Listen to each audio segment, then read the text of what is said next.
Assalamualaikum warahmatullahi wabarakatuh. Selamat pagi anak-anak. Kembali lagi bersama Bu Putri. Hari ini kita akan belajar IPA dengan materi sifat dan perubahan materi. Nah, langsung saja ya, kita masuk ke materinya. Nah, apa saja sih yang akan kita pelajari pada bab ini? Pada pertemuan kali ini, kita akan belajar tentang sifat fisika, sifat kimia, perubahan fisika, dan perubahan kimia. Nah, yang pertama, kita akan membahas tentang sifat fisika. Nah, apa sih itu sifat fisika? Sifat fisika adalah sifat yang berkaitan dengan sifat fisik suatu zat, seperti wujud, ukuran, bentuk, dan volume. Selain itu juga kekerasan, jadi kekerasan dari suatu benda itu termasuk ke dalam sifat fisika. Ada juga titik didih, titik beku, dan titik leleh. Yang keempat yaitu daya hantar listrik. Yang kelima, ukuran partikel, dan yang keenam massa jenis. Nah, sifat-sifat ini merupakan contoh dari sifat-sifat fisika suatu materi.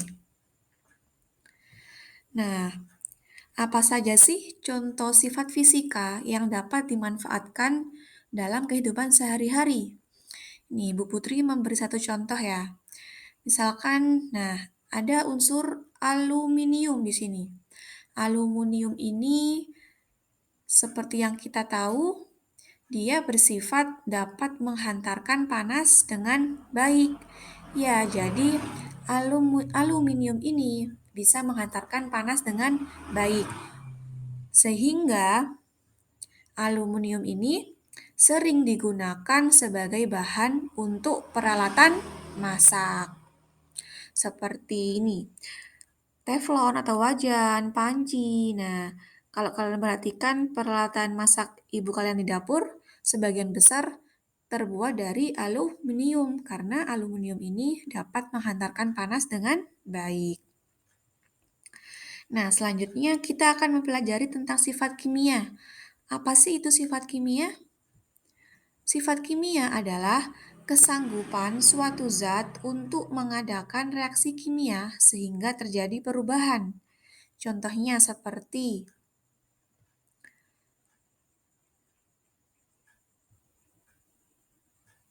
mudah terbakar, mudah berkarat, mudah busuk, warna yang berubah, dan kereaktifan. Kelima ini adalah contoh dari sifat-sifat kimia. Nah, contoh sifat kimia yang dapat dimanfaatkan dalam kehidupan sehari-hari, misalnya seperti ini adalah gas helium. Gas helium itu bersifat kurang reaktif, sehingga dimanfaatkan untuk mengisi balon udara. Jadi balon udara ini dia bisa terbang atau bisa melayang di langit karena bantuan dari gas helium. Seperti itu. Selanjutnya kita masuk ke materi perubahan fisika anak-anak.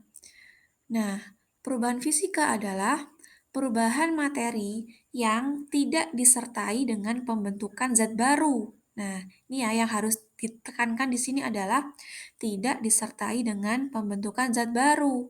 Nah, contohnya kayak ini, perubahan wujud, perubahan ukuran, perubahan bentuk dan volume, pelarutan dan pengeringan. Nah, keenam perubahan ini merupakan contoh dari perubahan fisika. Contohnya dalam kehidupan sehari-hari apa aja sih? Nah, misalkan ini ya, ini adalah bongkahan kayu. Kayu ini dapat dari pohon ya anak-anak ya. Ini kayunya bentuknya masih bongkahan. Terus diolah, dirubah bentuknya, terus beralih fungsi menjadi meja dan kursi. Nah, dari kayu berubah bentuk menjadi meja kursi, ini hanya terjadi terjadi hanya perubahan bentuknya saja, tanpa menghasilkan zat jenis baru. Karena meja kursi ini ya masih terbuat dari kayu, zatnya masih kayu, tidak berubah menjadi zat jenis baru. Nah, sehingga perubahan dari kayu menjadi meja dan kursi itu termasuk ke dalam perubahan fisika. Nah, nanti coba kalian sebutkan ya.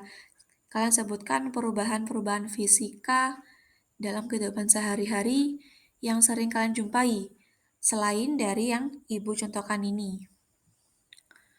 Selanjutnya, kita akan mempelajari tentang perubahan kimia. Apa sih itu perubahan kimia? Nah, perubahan kimia, nah ini tipe ya Nana, harusnya perubahan kimia ya, adalah perubahan materi yang disertai dengan pembentukan zat baru. Nah, kalau tadi yang fisika tidak terbentuk zat baru, kalau yang kimia terbentuk zat baru. Contohnya seperti pembakaran. Nah, kalau pembakaran kan berarti apa? Menghasilkan zat baru ya, misalkan membakar kertas. Didapatlah abu sebagai hasil pembakarannya. Ada juga pengaratan. Ini biasa terjadi pada besi. Yang ketiga yaitu fermentasi, pembusukan, aliran listrik, dan fotosintesis. Nah, perubahan-perubahan ini termasuk ke dalam perubahan kimia. Nah, apa saja sih contoh-contoh perubahan kimia yang sering kita temui dalam kehidupan sehari-hari? Nah, di sini Bu Putri mengambil contoh singkong. Singkong, kalau dia mengalami proses fermentasi dengan bantuan ragi tape, singkong akan berubah menjadi tape singkong, di mana sifat dari singkong dan tape singkong ini berbeda. Nah, tape ini sudah termasuk zat baru yang memiliki sifat yang berbeda dengan sifat bahan awalnya yaitu singkong. Jadi, bisa dikatakan bahwa perubahan dari singkong menjadi tape singkong yang melalui proses fermentasi itu merupakan contoh perubahan kimia dalam kehidupan sehari-hari. Coba kalian sebutkan ya, kalian cari perubahan-perubahan kimia yang ada di sekitar kalian selain dari contoh yang ini. Nah, Nana, demikian video untuk pembelajaran hari ini. Untuk selanjutnya, silahkan kalian mengerjakan aktivitas selanjutnya yang ada di LKPD yang telah Ibu bagikan. Akhir kata, wassalamualaikum warahmatullahi wabarakatuh.